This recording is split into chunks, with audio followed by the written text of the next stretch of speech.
Hello दोस्तों, आज समझेंगे इस तरह के प्रश्नों को कि प्रॉफिट लॉस के इस तरह के प्रश्न को कैसे आसानी से बनाया जा सकता है। तो देखिए, एक प्रश्न है कि यदि कोई वस्तु 20% लाभ पर बेचने के स्थान पर 30% के लाभ पर बेची जाती है तो 50 रुपया का लाभ होता है, तो वस्तु का क्रय मूल्य क्या होगा। तो एक बात याद रखिएगा कि हमेशा वस्तु का जब प्रॉफिट लॉस की बात करें तो हमेशा क्रय मूल्य यानी सीपी का जो मान होता है हमेशा कितना परसेंट होता है, 100% होता है। क्लियर है। अब यहाँ बोल रहा है कि 20% लाभ है, यहाँ भी कितना है, 30% ये भी लाभ है। जब सेम कंडीशन हो, लाभ लाभ हो, याद रखिएगा, जब प्रॉफिट प्रॉफिट हो, प्रॉफिट लॉस हो, लॉस लॉस हो, प्रॉफिट लॉस हो। क्लियर है। जब भी सेम जात रहे, तो इनके बीच माइनस का चिन्ह, जब अपोजिट जात रहे तो क्या, इनके पास प्लस का चिन्ह। ये क्लियर है ना। तो यहाँ देखिए, वस्तु को 20% लाभ पर बेचा गया है, यहाँ भी क्या है 30%, ये भी क्या है लाभ पर बेचा है। ये दोनों लाभ है तो दोनों के बीच का अंतर कर देंगे, यानी 10% इक्वल टू कितना, जितना दिया है उतना।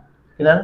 10% का मान कितना दिया है, 50 रुपया, तो 1% का मान कितना हो जाएगा 5। और सीपी पूछा नहीं, सीपी इक्वल टू कितना, 100% इक्वल टू हो जाएगा 5 गुना 100 इक्वल टू कितना, 500 रुपया इसका आंसर हो जाएगा। इस तरह के प्रश्नों को यहाँ देखते हैं। राम अपनी गाय को 10% के लाभ के बदले 5% की हानि पर बेच देता है तो 750 रुपया कम मिलता है, यानी 10% प्रॉफिट है, यहाँ क्या है 5% हानि है। तो हमने क्या बोला था कि प्रॉफिट और लॉस दो अलग अलग कंडीशन है, तो दोनों आपस में क्या हो जाएंगे, जुड़ जाएंगे। तो 10 और 5 कितना, 15% का मान दिया है कितना, 750, तो 1% का मान हो जाएगा 50, तो 100% यानी सीपी का मान पूछा तो सीपी का मान 100% होता है, यानी 50 गुने 100 इक्वल टू कितना, 5000 रुपये।